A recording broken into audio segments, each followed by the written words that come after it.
I'm Sharon-Barnes Waters, and welcome to City Views, the show about people, places, and things that make New York great. Well, Harlem Stage and the National Black Theater celebrate the achievements and the contributions of Black women pioneers in the civil rights movement and the Black arts movement in a two-part series called Mothers of the Movement. And it's going to be March 9th and 12th. I want to welcome today Patricia Cruz, who's the Executive Director of Harlem Stage, and Chelsea Harrison, Community Relations Liaison at the National Black Theater. And you're also an associate producer of Mothers of the Movement. Oh, yes. Welcome, ladies. Hello. Thank you. It's great to be here. Yeah, it'll be in your theaters on March 9th at the Harlem Stage, and then we go over to the National Black Theater on March 12th. Theater, so right. that's wonderful. So before we begin to actually talk about what is going on in each individual venue, both of you have a rich history, Harlem Stage and National Black Theater. Can each of you tell me about this rich history, this rich institution that has given our city so much? Each of you. We'll start with you, Patricia. Thank you so much. While we're a little bit younger than National Black Theater, we were formed in 1982, and at that point we were Aaron Davis Hall. We have been devoted since the inception of the institution to lifting up the artistic voices of artists of color, both presenting their work, developing it, and finally producing it and commissioning it. And that has been a joy because we do that with the intent of exposing artists who might not otherwise get the attention that their works so deserve. And when we do it in relationship, in many instances, to the history of Harlem. So that there's a resonance there, but these are contemporary artists, contemporary voices, and they're really looking at the rich history that is the artistic legacy of Harlem, but also looking forward. How are they creating new music, new theater, new dance, and that keeps that alive. So we've been doing this now for over 30 years, and enjoy every single minute of it. Wow. And Chelsea. Yeah, so the National Black Theater was established by Dr. Barbara Ann Teer. Who you're honoring, but we'll get into that. Yes, she was like the main star of the events at NBT. We were established in 1968 as a theater company, but one of the most visionary things about Dr. Teer and her creation of the National Black Theater was it wasn't just a theater that was going to put on plays and have an audience sit down and take in this spectacle. It was intended to be a multifaceted educational institution. And so as we enter, next year will be our 50th season, so we're in our 49th season. And so talk about forward-thinking, visionary, really setting the foundation for something that was going to explode the concept of a theater. So NBT has so much to offer in ways of seminars and lectures. We're developing the next generation of artists of color as they speak to the world through their plays and through all sorts of programming that we do at the theater. So we're pretty busy. We're kept pretty busy. So who came up with Mothers of the Movements and decided let's join forces and have this two-part series? How did that all come about? And the name Mothers of the Movement.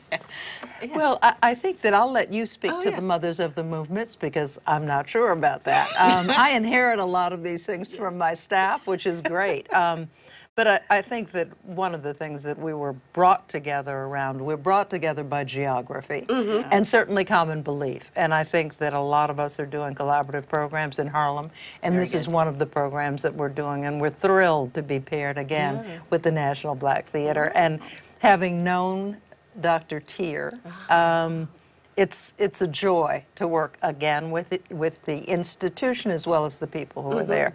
I think she was definitely a change agent and a fighter in the extreme.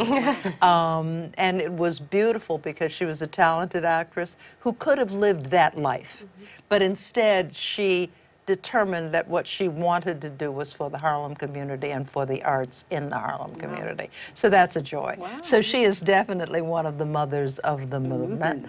But we all came together around a project that Carnegie Hall was doing, which is a citywide celebration of the 60s.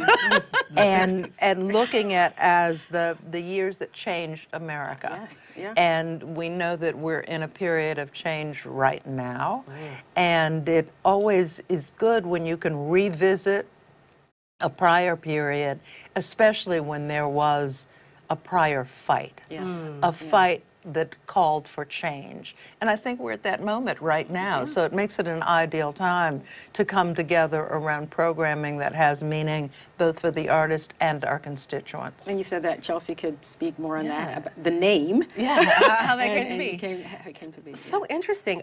So Jonathan McCrory, who's the Director of Communication Arts and Theater Arts Programming at NBT, received some information about this huge festival that Carnegie Hall was putting on, and he asked me if I had any ideas about, you know, what the event at NBT could be about. And so I started doing research on the 60s and what was interesting to me about the 60s and the Black arts movement and the civil rights movement. And time again, really the research showed me Black women's contributions, which were often overlooked and sidelined for a kind of a more attempt to frame the movement around a charismatic, iconic figure rather than the real democracy of work that was happening at that time. And so, you know, from the pages of history, these women just spoke to me, and I was like, well, we need to do something that honors the contributions of Ella Baker, the young women of SNCC, Dr. Tier. You know, like, really, this is a great opportunity for us. And so I collected these articles, and I showed Jonathan, you know, here's the research. And he goes, the mothers of the movement. That's what this is. He, like, nailed in on it, and I was like, oh, great! Like, I'm totally down for that. Let's definitely develop this into something that is multi-tiered and something that would give Dr. Tier, you know, a real reason to rejoice. Well, since we're beginning to start to talk about it, it's starting at the Harlem Stage. On the 9th. On Friday. Friday, Friday the 9th. Tell me about what we can expect to see and who you've chosen to represent. Well, who we've chosen is Mark Curie. I don't know if you know his work, but he's a pianist and a composer, and he has worked very closely with one of the mothers of the movement, and that's Abby Lincoln. And he is revisiting some of the work that they did together. And it's not going to be a recreation of that work, but a revisiting of it. So he's really looking at the work that Abby did with We Insist, and Freedom Her ex-husband. Now They were married for a while. With Max Roach. Max Roach.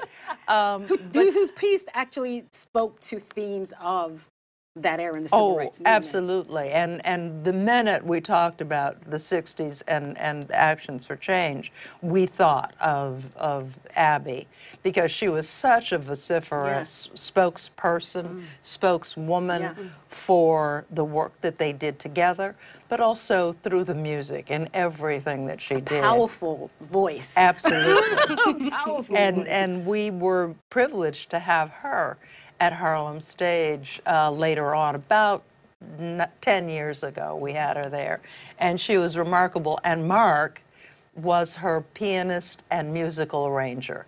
And the secret is that they did some songs together that were never recorded. So Mark will be exploring that music in this concert that takes place on Friday.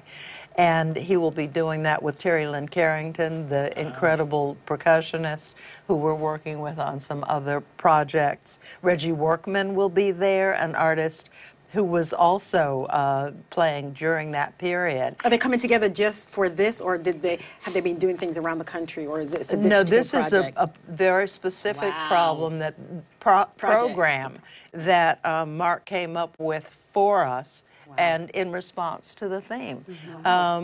That's one of the wonderful things about working with artists, is that they can take a theme and apply it and change it to be what they want it to be. So he'll have Terry Lynn, as I mentioned, Samir Gupta, and a number of other artists who'll be performing with him this music that is being recast for that special evening. And we think that it's incredible that they can do this for us. And honor her. Yes. And honor her in this way. Absolutely. You know, people will talk about Max, but the voice he chose to, for all the artists, was Abby.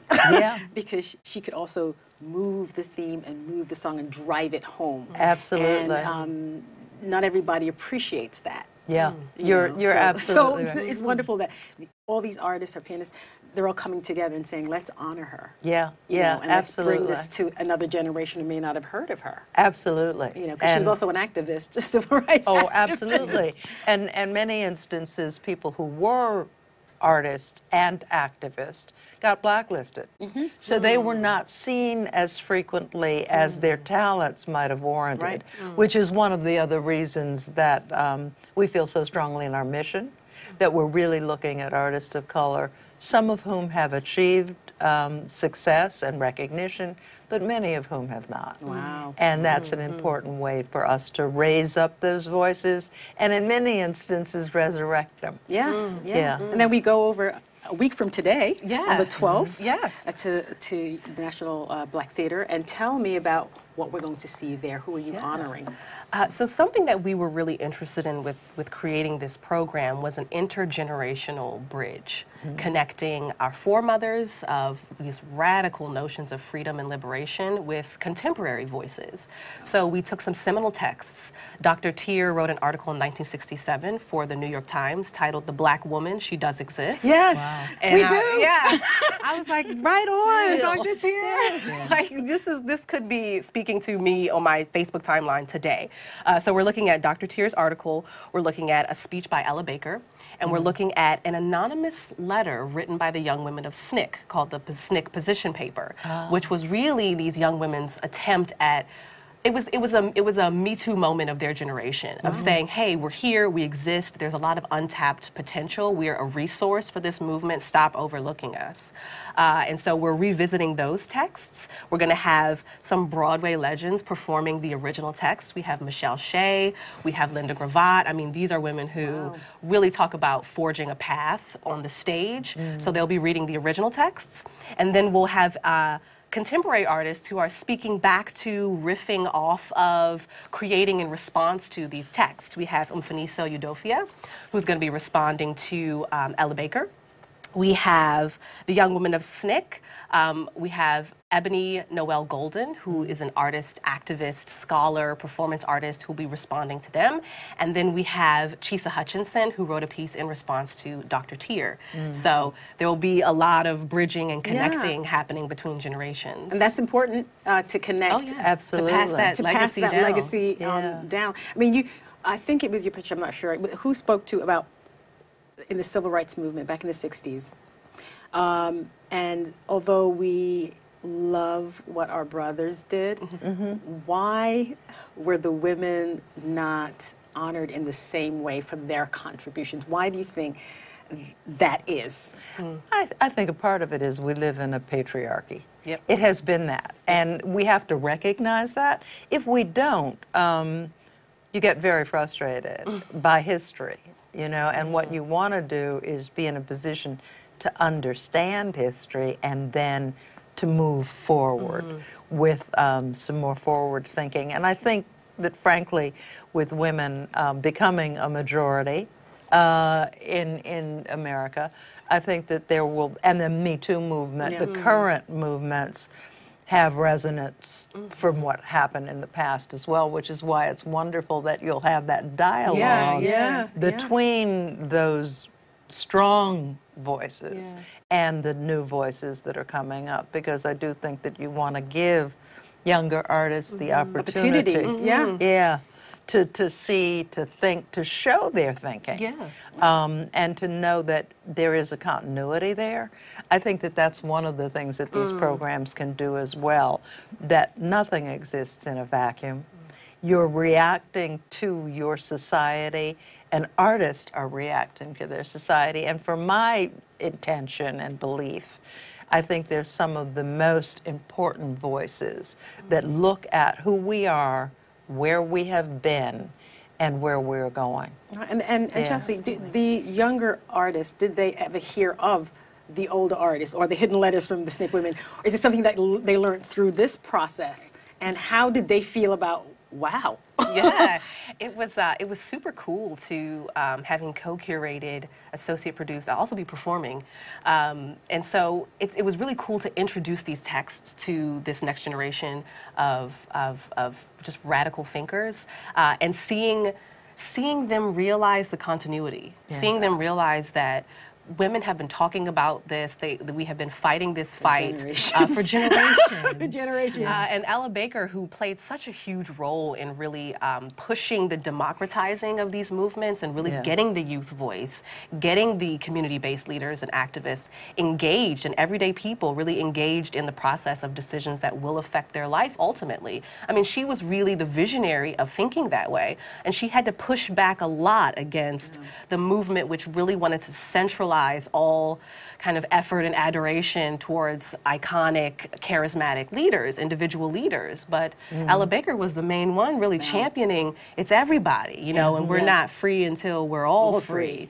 So, I mean, to be thinking about that in 2018, it's just, for me, it's very heartening. And I think for the younger artists who were coming on the project, especially, I was in Ebony Noel Golden's rehearsal last night, looking at the ensemble creating around the young women of SNCC, and hearing their conversations and just the synapses firing. It was like, wow, this is really beautiful to be able to bring these young women together and to empower them to say, oh, okay, we got this now. Like, in 50 years, they're going to be looking at what we did this coming Monday as making history and really getting this, as Ella Baker says, renewing the struggle.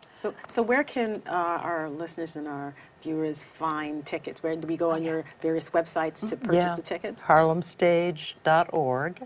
One can get tickets on the website or by calling 212-281-9240, extension 19. She got it all. And Chelsea, that's our boss. Absolutely. NationalBlackTheater.org. Tickets are a suggested donation of $15.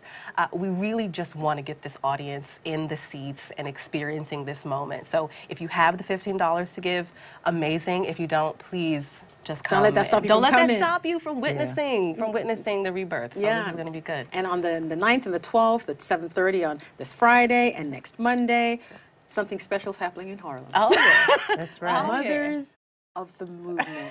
I want to thank you, Patricia and Chelsea, for coming and telling us a little bit more about this. This is really exciting that two great institutions can come together to do something so powerful in this year that Carnegie Hall is talking about the 60s and see how everything old is new again.